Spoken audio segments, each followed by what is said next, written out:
Guys, this is going to be the tale of, well, not really tale, obviously. It's the first ever paranormal experience I've ever encountered in my entire life.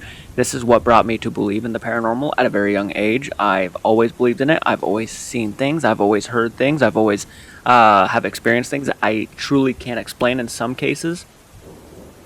And this is a situation that happened to me, which probably will be the most distinctive, probably the most unbelievable. I would even go as far as saying unbelievable story I will have.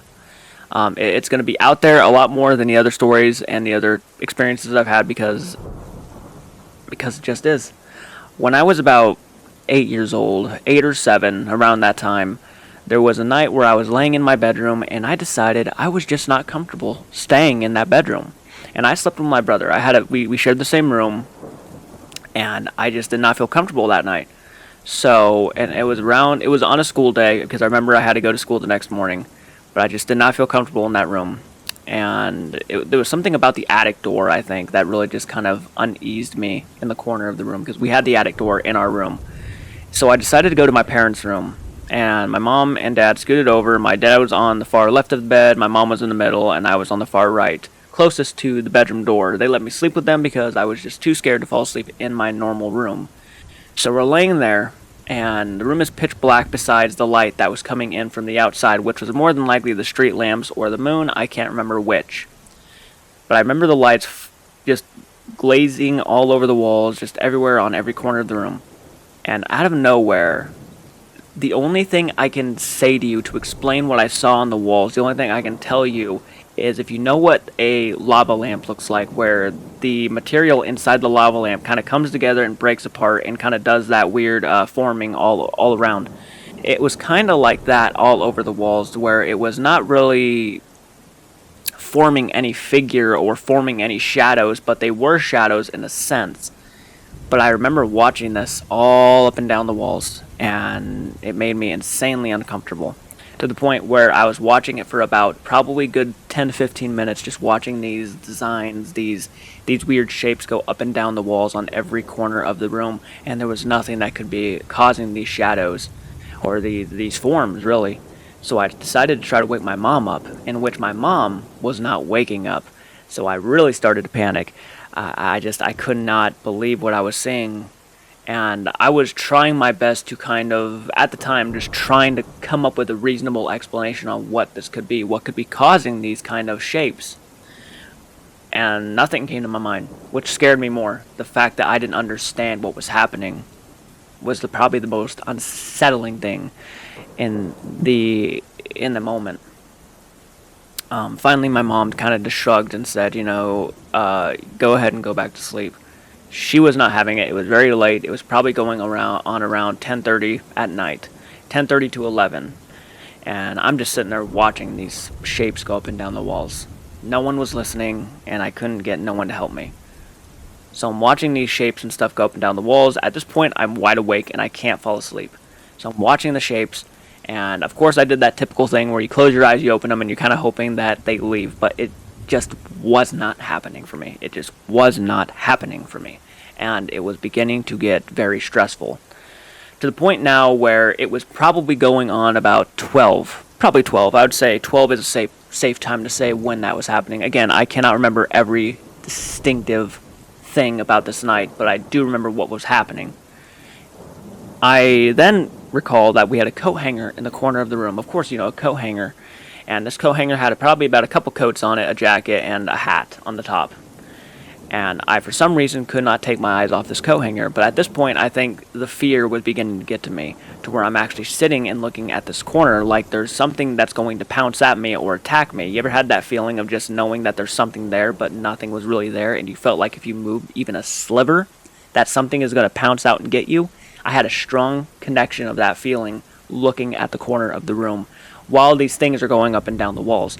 So now I'm sitting there looking at the corner of this room, hoping that that coat or that hat are not going to move on me. And I've stared at that coat hanger for probably a good 20-something minutes until I really felt like the eyes were glaring at me. As I've said, this was a feeling of something looking at me, and I felt like the stare was getting more intense by every second I sat there waiting. So at this point, the glare was very, very strong.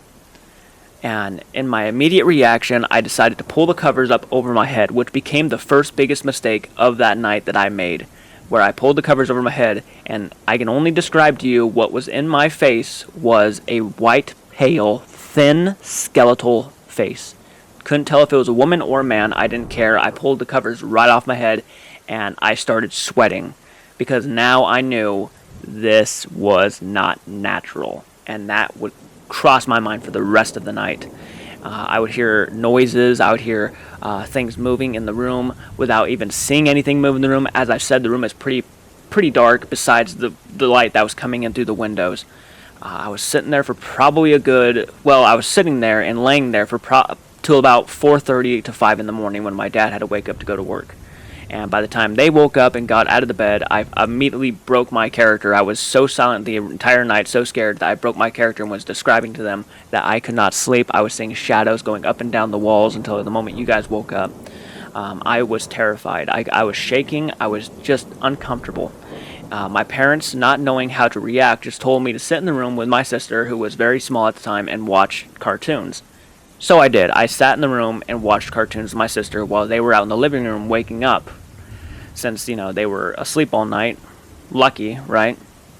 So I'm laying there watching cartoons with my sister, and I want to say something on the lines of probably the Powerpuff Girls or Johnny Bravo was on, because Cartoon Network was awesome at the time. And I'm sitting there watching Cartoon Network, and out of nowhere, in front of the television screen, I saw what looked like a ball of smoke started to appear. And I knew it was a ball of smoke when the smoke got more visible.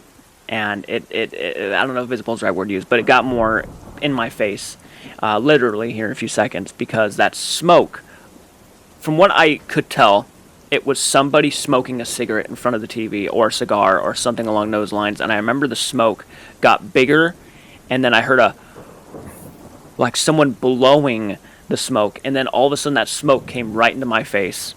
And the night ended with me walking out of that room with a fever of almost 100 degrees. I had a fever and could not go to school the next morning. That is my first experience with the paranormal. I can't tell you who it was, what it was, or anything along those lines, but that is not the only story that came out of that bedroom that my parents stayed in. That bedroom has had a lot of experiences happen in there, including with my younger sister, who had never met my grandpa, and actually met my grandpa. So I will tell that story in another video, but guys, thank you. If you guys want to hear more stories like this about the hauntings that we experienced, please hit the like button, subscribe to the channel if you're new to the channel, share the content. If you guys want to support us even farther, go to our Patreon page. The link is in the description, and I will check you guys out in the next video. Take care, and keep it retro.